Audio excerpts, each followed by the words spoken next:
Candace Parker, for those who don't know, retired on Sunday after 16 years in the WNBA. Her career includes 2 WNBA MVPs, a Finals MVP, Defensive Player of the Year, 3 WNBA championships, 2 gold medals, incredibly decorated. I wasn't too surprised by her retirement. She had a season-ending injury this past year with the Aces and Las Vegas Aces and didn't play when they won the WNBA. I had a lot of money on that game too. Oh, really? Gamble in sports, and I certainly don't gamble on women's sports. So she has one of the most decorated careers. So let's start with comparing Candace Parker to Chamique Holdsclaw. Well, hold on a second. You're getting ahead of yourself. Let's go to 4 Downs. It's brought to you by our good friends at Dynasty Pools and Spas. Dynasty Pools and Spas right there in Athens.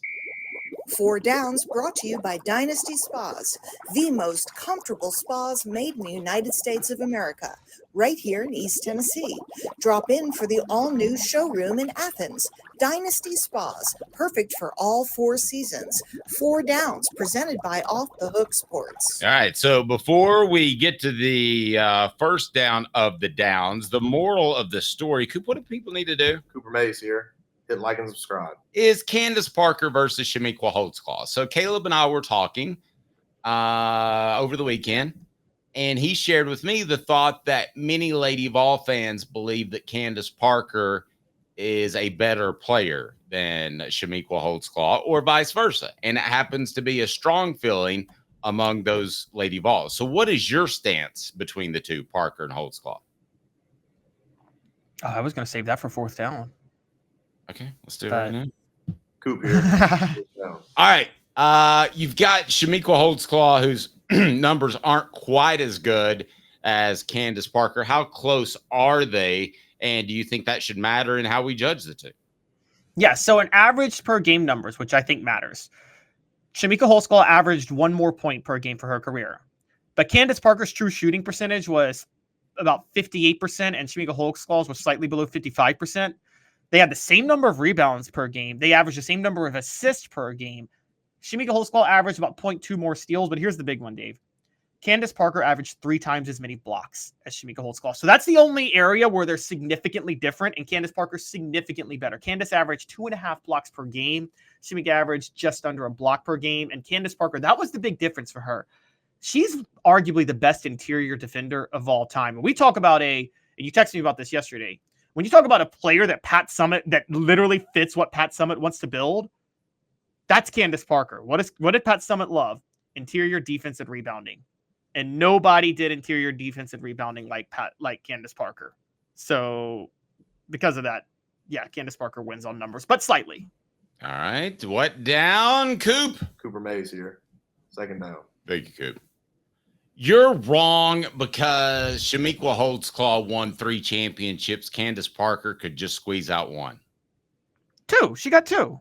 2, excuse me. Put some respect on Candace Parker's name. My bad.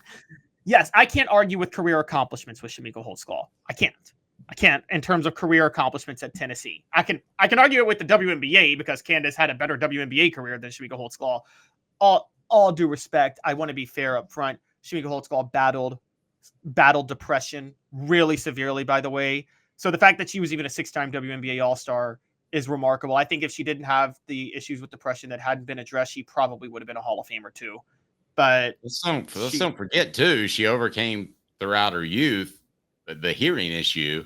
Yeah, I think we're all Chamique Holdsclaw fans here. She overcame a lot. All right, so so I guess all I was going to say was just to give her credit. She had 3 straight national titles, and she was 2-time National Player of the Year across unanimous, whereas Candace Parker only 1 time. So in career accomplishments, I give you Chamique Holdsclaw, but we'll keep going. Sorry. Okay, what down, Coop? Tennessee center Cooper Mays here. 3rd down. Who did more with less? I don't know the Lady Vols as well as you do, but I would say Candace Parker based off the eye test when I watched them play. Guys, now I'm going to give credit to Chamique Holdsclaw with the 97 national title run. That probably was the least supporting cast between the two, but for their overall career, it's Candace Parker. Chamique Holdsclaw played 2 years with Tamika Catchings as a teammate. That's another WNBA Hall of Famer. Okay.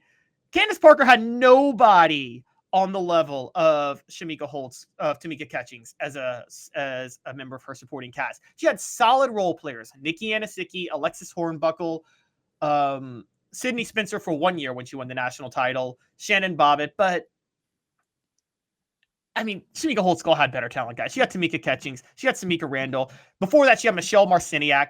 She had recently fired Lady Vols head coach Kelly Harper, who, whatever you think about her, when she was Kelly Jolly, she was a heck of a point guard at Tennessee. Okay, Chamique Holdsclaw was the best player, and that 97 run was incredible.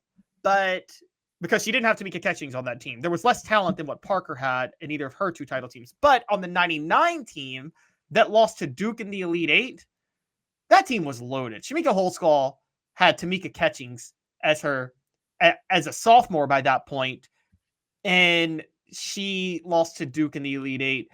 Candace Parker never had a Tamika Catchings as a teammate, ever. No. It felt like a one-man or one-woman team. When you watched that team play, did it not? It felt a lot like Tennessee got at the end of the season when they would depend on Dalton Connect too much, the end of the regular season. Oh, yes. As a matter of fact, it's funny you bring that up because there was a game. It was the Final Four game that year. Tennessee beat LSU 47-46. And I know Candace Parker didn't hit the game-winning shot, but it was 47-46. And here's why. If Candace Parker wasn't scoring, Dave, hardly anybody else was scoring. And if Candace Parker wasn't scoring, you know how they won? With Candace Parker's defense. That's how they won their games. If Candace Parker wasn't scoring, they were going to have to win games in the 40s and 50s. That was one of the most boring teams to watch, Pat Summitt's final national title team, because there was no offense outside of Candace Parker. Okay. On it. What down, Coop? All SEC center Cooper Mays here. 4th down. Who you taking? Is it close and why? It's close. I'm taking Candace Parker. I know Chamique had the career accomplishments, guys. And I think Chamique's Holdsclaw is probably more beloved at Tennessee than Candace Parker because she was a 4-year player. Candace Parker was a 3-year player, but Candace Parker did have the ACL injury her first year. But Candace Parker's the better player. She was the better player in college. She was the better player in the pros. She really put that team on those two title teams on her back more than Chamique Holdsclaw did. And it's close. And I say that, as you know, Dave, with all due respect to Chamique Holdsclaw. I love her. I have so much respect for her, the human. It's close in your mind. It's close. It's close. Is Candace Parker, in your opinion, the best women's basketball player to ever play? I mean, I think on the interior, yes. I think that she's the best interior women's basketball player. Now, when you start talking about kind of some guard play and people like that, I mean, you're talking. It's hard for me to put her over somebody like she's right there with Breanna Stewart and Maya Moore and like those two UConn players. And I know Lady Vol fans are going to kill me for saying those two, but I can't straight up put her over those guys or Diana Taurasi, but she's in the tier with them. She's in the tier with them, with those three.